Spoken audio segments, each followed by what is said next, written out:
दोस्तों, सऊदी अरब में रहने वाले और कंपनियों में काम करने वाले जिनके पास इकामे हैं और एक्सपायर हो चुके हैं, बिग अलर्ट है, उनकी शामत आ चुकी है। क्योंकि ये लोग या तो पैसे ना होने की वजह से इकामा रिन्यू नहीं करवा रहे, या फिर दूसरा मसला आता है कि कंपनी कफील जो है ना, ये इनका इकामा रिन्यू नहीं कर रहा। अब आपको सऊदी अरब की तरफ से बहुत बड़ी वार्निंग जारी कर दी गई है कि जिनका हरूब आया हुआ है, एक तो वो भी ट्रांसफ़र करवा ले, अच्छे रहेंगे। दूसरा, अकामा वाले अगर कफील अकामा रिन्यू नहीं कर रहा तो वो भी लाजमी तौर पर ट्रांसफ़र करवाएं, कंपनी चेंज कर ले, कोई मसला नहीं। लेकिन इकामा आपका डेडलाइन दे दी गई है 30 जून 2026।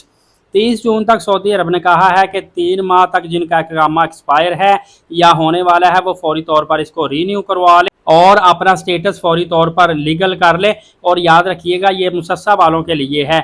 अगर इन्होंने 30 जून तक इकामा अपना स्टेटस लीगल ना करवाया, इकामा रीन्यू ना करवाया, तो फिर Saudi Arab full in action हो जाएगा। फिर आपको बड़ी बड़ी सज़ाएँ और जुर्माने होंगी।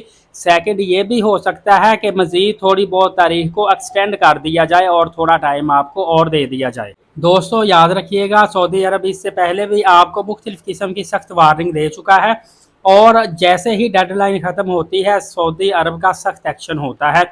इसीलिए बेहतर है कि आप सऊदी वजारत की बात मान लें और जिन जिन के अकामों का मसला है, हरूब का मसला है, फौरी तौर पर ट्रांसफ़र करवाएं, ताकि आप भी लीगली तौर पे सुकून के साथ सऊदी अरब में काम कर सकें। इस हवाले से नई अपडेट आएगी, आपकी खिदमत में लेकर आ जाऊँगा। एलीट साकिब यूट्यूब चैनल को सब्सक्राइब कर लीजिएगा। नमाज कायम करें, नबी पाक सल्लल्लाहु अलैहि वसल्लम पे रोज़ाना कसरत से दुरूद पाक भेजा करें और कुरान पाक की तिलावत करते रहा करें। अगली वीडियो में मिलेंगे, इजाज़त दीजिएगा। अल्लाह हाफ़िज़।